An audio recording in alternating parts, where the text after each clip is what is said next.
আসসালামু আলাইকুম প্রিয় শিক্ষার্থী ভাই বোনেরা, জব কাউন্সিলের পক্ষ থেকে আমি মির্জালাল সুমন স্যার আপনাদেরকে স্বাগত জানাচ্ছি। আশা করি আল্লাহর রহমতে সবাই ভালো আছেন। আমরা আজ খুবই গুরুত্বপূর্ণ একটা আইটেম, যেটা আপনি বাংলাদেশের যে কোনো জবের পরীক্ষার ক্ষেত্রে বলেন কিংবা ভার্সিটি অ্যাডমিশনের ক্ষেত্রে বলেন, অল দ্য কম্পিটিটিভ এক্সামস, প্রত্যেকটা ক্ষেত্রে আপনার এই বিষয়টা কাজে আসে।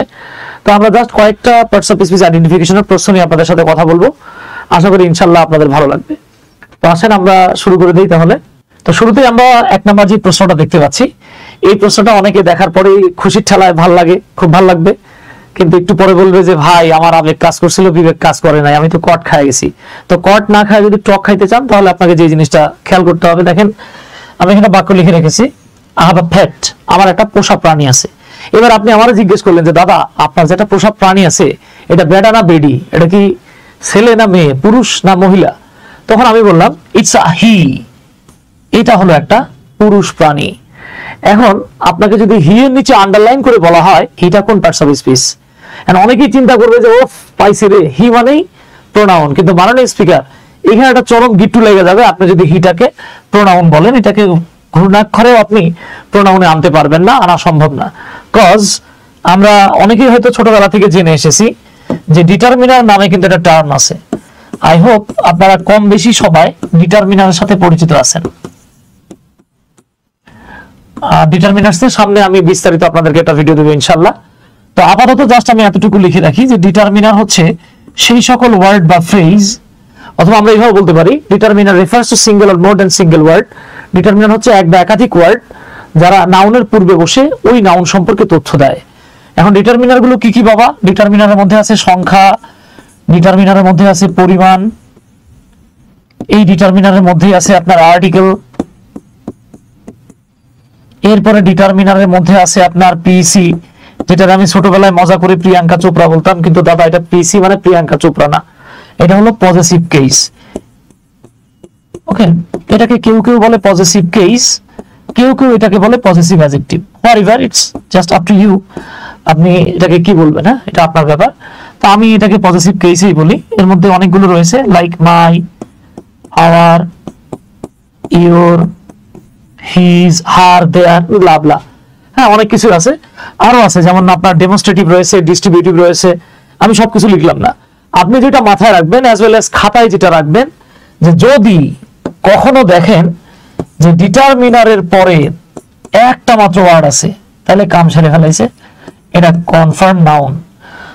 After determiner if there is single word it must be a noun. ডিটারমিনারের পরে একটা ওয়ার্ড আছে মানেই কনফার্ম, আপনি এটাকে নাউন বলবেন। হ্যাঁ, এর বাইরে যাওয়ার আর কোনো ওয়ে নেই। তো আমরা যে জায়গাটাতে ছিলাম, দেখেন আমরা বলেছিলাম আই হ্যাভ আ পেট, আমার একটা পোষা প্রাণী আছে। ইটস আ হি, এটা হলো একটা পুরুষ প্রাণী। ধরেন আমার একটা বিড়াল আছে, এ কি মেয়ে বিড়াল না ছেলে বিড়াল? হি দেখে বুঝতে পারছেন। এখন দেখেন তো, মনে আছে আমরা একটু আগে জাস্ট বলে আসছি দুনিয়ার যত সংখ্যা আছে, যত পরিমাণ আছে, যত আর্টিকেল আছে, যত আর্টিকেল মানে কিন্তু 20-30টা আর্টিকেল না, আর্টিকেল আমরা জানি 3টা, তাই না? এ, অ্যান এবং দা। এটা স্পেসিফিক কিছু কিছু জায়গায় দা না বলে দি বলতে হয়, এরকম আরো আছে, আমি সব লিখলাম না। তো আমরা একটু আগে বলে আসছিলাম বাবা যে ডিটারমিনারের পরে যদি একটা ওয়ার্ড পান তাহলে খেলা হয়ে যাবে, এটা একটা নাউন। এই যে একটা আর্টিকেল বা determiner, so after determiner there is only single word he, so it must be a noun. তাহলে আমরা I have a pet, it's a he, এই যে দেখেন হিটা আপনি নরমালি ভাবতে পারেন যে দাদা এটা প্রোনাউন, কিন্তু মাননীয় স্পিকার চোখে যা দেখবেন অনেক সময় সেটা হয় না, এটা চারিত্রিক বৈশিষ্ট্য আপনাকে দেখতে হয়। দিস ইজ হোয়াই হিটা হলো আমাদের এখানে ড্যাম শিওর এটা একটা নাউন। আশা করি এতটুকু বুঝতে আপনার রকেট সাইন জানতে হবে না। Okay, now we will jump to the next question. এবার আমরা যদি 2 নম্বর প্রশ্নে চলে আসি, the little boy loves me little, ছোট্ট বাচ্চাটা লাভস মি, আমারে ভালোবাসে। কতটুকু ভালোবাসে? লিটল। তো এইখানে আমি আরেকটু তথ্য আপনাদেরকে বলে নেই, এটা আপনাদের জন্য ভালো হবে। সেটা হচ্ছে টুকটাক আমরা ডিটারমিনারটা দেখলাম, আমরা যদি কখনো এরকম দেখি যে একটা ডিটারমিনার এবং একটা নাউন এর মাঝখানে যদি একটা শব্দ থাকে, এইটা অ্যাডজেক্টিভ হবেই হবেই হবেই। তো ডিটারমিনার এবং নাউনের মাঝখানের ওয়ার্ডটা কনফার্ম অ্যাডজেক্টিভ হয়। তো আমরা যখন বলছি দ্য লিটল বয়, তো দেখেন বয় কিন্তু একটা নাউন, দা হলো একটা আর্টিকেল বা ডিটারমিনার। সো এই যে ডিটারমিনার আর নাউন, এই যে মাঝখানে লিটলটা দেখতে পাচ্ছেন, এটা আনডাউটেডলি একটা অ্যাডজেক্টিভ। এটা নিয়ে কোনো সংশয় নাই, দ্বিধা নাই। ভেতর বলে দূরে থাকুক, বাহির বলে আসুক না, এরকম কোনো সিচুয়েশন হওয়ার কথা না। তাহলে এবার একটু আসেন সামনের দিকে যাই। আমরা ছোটবেলা থেকে জেনে আসছি, টেনে আসছি, মেনে আসছি, উদাহরণ টেনে আসছি, তাই না? সেটা হচ্ছে যে কোনো ভার্বকে আমরা যখন প্রশ্ন করি কখন, কোথায়, কিভাবে, কেন, কতটুকু, কি পরিমাণ, কোথা থেকে, কোন দিকে, অনেক আছে, অনেকগুলো বলা যাবে। আমি এখানে জাস্ট এতটুকু বলি যে কতটুকু, আরো অনেক লেখা যাবে, তো দাদা আমি সব লিখলাম না। এই প্রশ্নগুলোর উত্তরে ভার্বকে প্রশ্ন করতে হবে কিন্তু, কখন, কোথায়, কিভাবে, কেন, কতটুকু, কি পরিমাণ, কোথা থেকে, কোন দিকে, কার জন্য, কি দিয়ে, কাকে দিয়ে, অনেক কিছু প্রশ্ন সেট করা যায়। আমি জাস্ট এখানে মাত্র কয়েকটা লিখছি। তো এই যে আমরা যখন ভার্বকে কতটুকু দিয়ে প্রশ্ন করি, এই প্রশ্নের উত্তরে আমরা যেটা পাই সেটাও একটা অ্যাডভার্ব হয়। কতটুকু প্রশ্নের উত্তরে আমরা যেটা পাই সেটাকে বলা হয় adverb of degree. Okay, adverb of degree.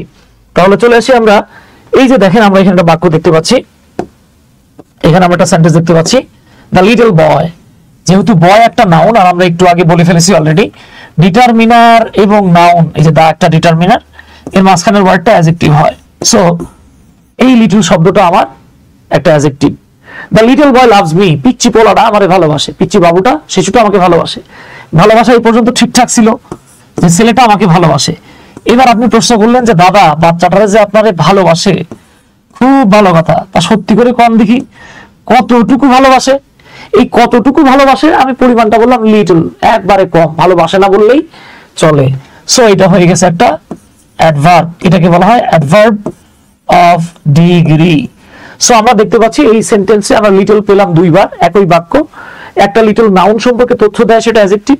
On the other hand, the last little, that is the second little, এটা যেহেতু ভার্বকে মডিফাই করতেছে, এটা বলার অপেক্ষায় রাখে না, এটা কনফার্ম একটা অ্যাডভার্ব। তাহলে আমরা ডেফিনেটলি এখানে অপশন যেটা পাচ্ছি সেটা হচ্ছে এই। তাহলে আমরা পাচ্ছি অ্যাডজেক্টিভ এন্ড অ্যাডভার্ব। বুঝা আছে তো নাকি? একটু কমেন্ট করবেন আপনারা, কেমন? আচ্ছা, এইবার আমরা যদি চলে আসি, এই যে যারা থ্রি ইডিয়টস মুভি দেখছেন, ভাই অল ইজ ওয়েল বলে আসছেন, মানে অল ইজ ওয়েল আর কি। এই যে অল ইজ ওয়েল, এইখানে আপনাকে যদি প্রশ্ন করা হয় অলটা কোন পার্টস অফ স্পিচ, তো আমরা জানি সংখ্যা, পরিমাণ, আর্টিকেল, এগুলো হচ্ছে অ্যাডজেক্টিভ।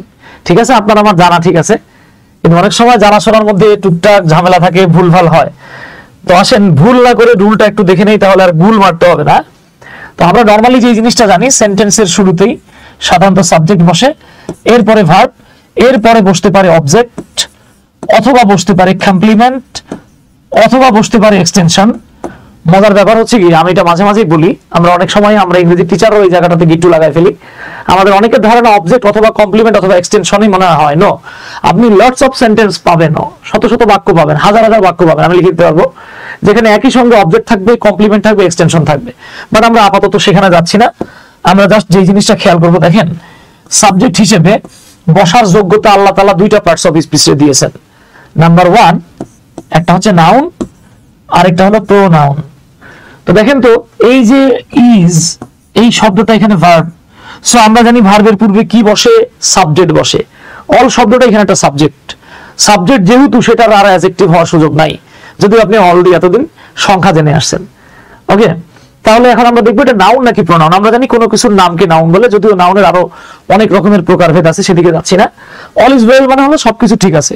আচ্ছা বলেন তো, আমি যদি আপনাকে বলি সবকিছু ঠিক আছে, এই সব বলতে আপনি কি বুঝতেছেন? আপনি কিন্তু বুঝতেছেন না যে আসলে কি ঠিক আছে, বরং বুঝতেছেন সবকিছু ঠিক আছে। তো আমরা জানি যে শব্দটা নাউনের পরিবর্তে বা নামের পরিবর্তে সেটা হচ্ছে বসলে সেটা হচ্ছে প্রোনাউন। সো যেহেতু সবকিছু বলতে কোনো কিছু বোঝানো হচ্ছে, সেই নামের পরিবর্তে বসছে, তাই এটা ডেফিনেটলি একটা প্রোনাউন। তাহলে অল শব্দটা হচ্ছে এখানে একটা প্রোনাউন।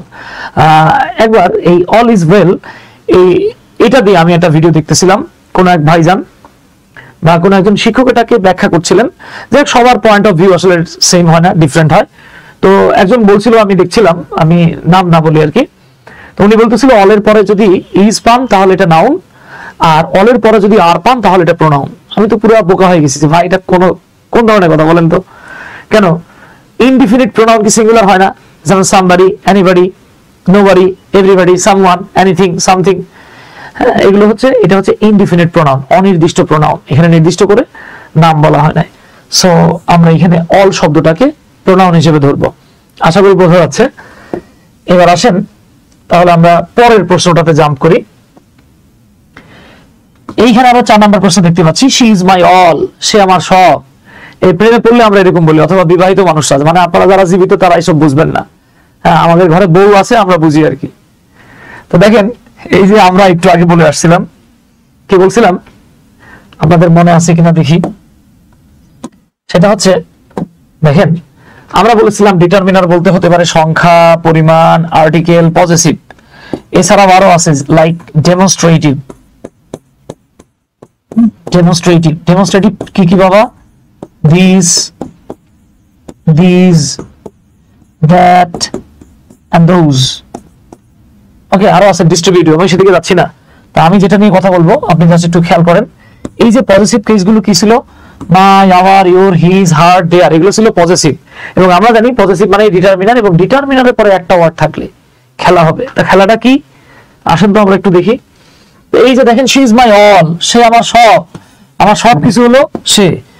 এই যে দেখেন আমরা মাই শব্দটা এখানে দেখতে পাচ্ছি, এটা কনফার্ম একটা ডিটারমিনার।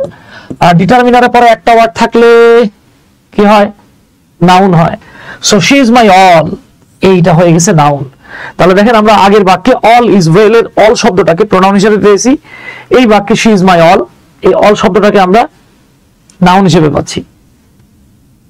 ওকে, আশা করি বুঝতে পারছেন ইনশাআল্লাহ। এইবার আমাদের লাস্ট প্রশ্নে আমরা চলে আসছি, 5 number. She was all alone, সে পরিপূর্ণ একা বা সম্পূর্ণ একা ছিল। তো খেয়াল করেন তো, আমি জাস্ট অল শব্দটাকে যদি কেটে দেই, ধরেন আমি লিখলাম শি ইজ কিউট। এই যে দেখেন কিউট শব্দটা প্রোনাউন সম্পর্কে তথ্য দিচ্ছে। তো আমরা জানি যে ওয়ার্ড কোন নাউন প্রোনাউন সম্পর্কে তথ্য দেয় তাকে কি বলা হয়? অ্যাডজেক্টিভ বলা হয়। তাহলে কিউট শব্দটা অ্যাডজেক্টিভ। ধরেন আমি বললাম সে কিউট। এবার আপনি জিজ্ঞেস করলেন যে ভাই সে কিউট, এটা তো বুঝলাম, তো একটু কম দেখি, সে কিউট, তা কেমন কিউট? দেখেন আমি বলেছিলাম শি ইজ কিউট, এই যে কিউট শব্দটা একটা অ্যাডজেক্টিভ। কেন অ্যাডজেক্টিভ? কারণ আমরা জানি প্রোনাউন বা নাউন সম্পর্কে দোষ, গুণ, অবস্থা, সংখ্যা, পরিমাণ ইত্যাদি বোঝালে সেটা অ্যাডজেক্টিভ হয়। তো এই যে দেখেন তার একটা গুণ বোঝাচ্ছে কিউট, এটা একটা অ্যাডজেক্টিভ। অ্যাডজেক্টিভ সম্পর্কে যে ওয়ার্ড তথ্য দেয় সেটা আবার অ্যাডভার্ব। আর আপনি প্রশ্ন করেন কেমন কিউট, উত্তর আমি বললাম ভ্যারি কিউট। এই ভ্যারি শব্দটা যেহেতু কিউট সম্পর্কে অ্যাডজেক্টিভ সম্পর্কে তথ্য দিচ্ছে, সো এটা একটা অ্যাডভার্ব। এইবার আসেন, আমি এখানে শি ওয়াজ অ্যালোন লিখেছি, সে একা ছিল, এই যেটা একটা প্রোনাউন। সে ছিল, তা কেমন ছিল? একা ছিল, এই যে তার একটা অবস্থা বোঝাচ্ছে, এটা একটা অ্যাডজেক্টিভ। কারণ প্রোনাউন সম্পর্কে যে তথ্য দেয় সে অ্যাডজেক্টিভ হয়। আর আমি জাস্ট এতটুকু বলতে পারতাম সে একা ছিল। এবার আপনি জিজ্ঞেস করলেন যে ভাই সে একা ছিল, সত্যিই একা, বাসায় কেউ ছিল না, একা যে ছিল তা কেমন একা ছিল? এইবার আপনি প্রশ্ন করতে পারেন অ্যালোন, তা কেমন অ্যালোন? উত্তর আমি বলতে পারতাম শি ওয়াজ ভ্যারি অ্যালোন, সে ছিল পুরোপুরি একা, সম্পূর্ণ একা। এই সম্পূর্ণ বা ভ্যারি শব্দটার একটা সমার্থক শব্দ হিসেবে অল আসছে। এই অল অ্যালোন শব্দটাই হচ্ছে মূলত ভ্যারি অ্যালোন। তাহলে অল শব্দটা যেহেতু অ্যাডজেক্টিভ সম্পর্কে তথ্য দিচ্ছে, তাই এইটা এখানে অ্যাডভার্ব। তাহলে মজাটা দেখেন, আমরা প্রথমে অল শব্দটাকে পেয়েছিলাম প্রোনাউন হিসেবে, যেখানে আমরা এভাবে লিখেছিলাম অল ইজ ওয়েল, এটাকে আমরা পেয়েছিলাম প্রোনাউন হিসেবে। এর পরের বাক্যে আমরা যখন বললাম শি ইজ মাই অল, এখানে গিয়ে আমরা অল শব্দটাকে নাউন হিসেবে পেয়েছিলাম। ওকে, বাট এখানে আমরা দেখেন অল শব্দটাকে আবার অ্যাডভার্ব হিসেবে পাচ্ছি। আর আমি যদি আরেকটা বাক্য লিখি এখানে, ধরেন আপনি বললেন অল বয়েজ আর হিয়ার, সব ছেলেরা এখানে আছে। তো বয়েজ একটা নাউন, নাউন সম্পর্কে তথ্য দিচ্ছে বা নাউনের সংখ্যা প্রকাশ করতেছে, তাই অল শব্দটা হয়ে যেত এখানে অ্যাডজেক্টিভ। তার মানে অলের একই অঙ্গে কত রূপ, বুঝতে পারতেছেন? এটা কার্বনের মতো বহুরূপী মৌলের মতো আর কি। দেখেন একবার সে হচ্ছে প্রোনাউন, একবার নাউন, একবার সে অ্যাডভার্ব হচ্ছে অ্যান্ডিনেন, একবার সে অ্যাডজেক্টিভ হচ্ছে। তো এইরকম চমৎকার চমৎকার ব্যাখ্যামূলক বিভিন্ন বিষয়গুলো জানার জন্য বা প্রশ্ন উত্তরগুলো জানার জন্য আপনারা অবশ্যই অবশ্যই আমাদের সাথে থাকবেন।